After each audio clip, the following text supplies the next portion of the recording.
Shoot பண்ணதுலயே மறக்க முடியாத ஒரு சீன்னா என்னது இந்த செட்ல? அங்க ஒரு சின்ன ஹால் மாதிரி இருக்கு.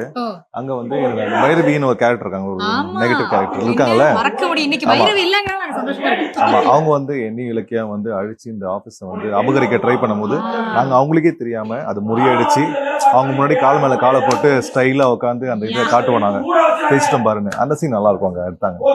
சோ அடுத்து வந்து அதுக்கப்புறம் இந்த சீன் தான் நினைக்கிறேன் இல்லையா? இது கொஞ்சம் ஹெவியான சீன். நாங்க காலையில வந்ததுல இருந்து பாத்துட்டு இருக்கோம்.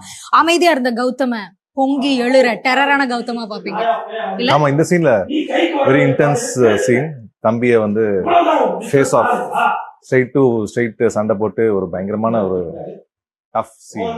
எஸ், ரெட்டை கதிரேன்னு பார்த்த அண்ணன் தம்பிகள் இரண்டு துருவங்களா வாங்க போறாங்க அப்படிங்கிறப்ப எங்களுக்கு கொஞ்சம் கஷ்டமா தான் இருக்கு. பட் இருந்தாலும் இந்த சுவாரஸ்யம் எல்லாம் வேணும். இது இருந்தா தானே நம்ம அடுத்தடுத்து வந்து ரஜினி சார் சொல்லுவார்ல, சோதனை இருந்தாதான் சாதனை அப்படின்ட்டு. Yes Gautham, thank you so much. உங்களுக்கு ஆபீஸ்ல பல பிரச்சனைகள் இருக்கு, அதெல்லாம் போய் டீல் பண்ணுங்க. தேங்க்யூ.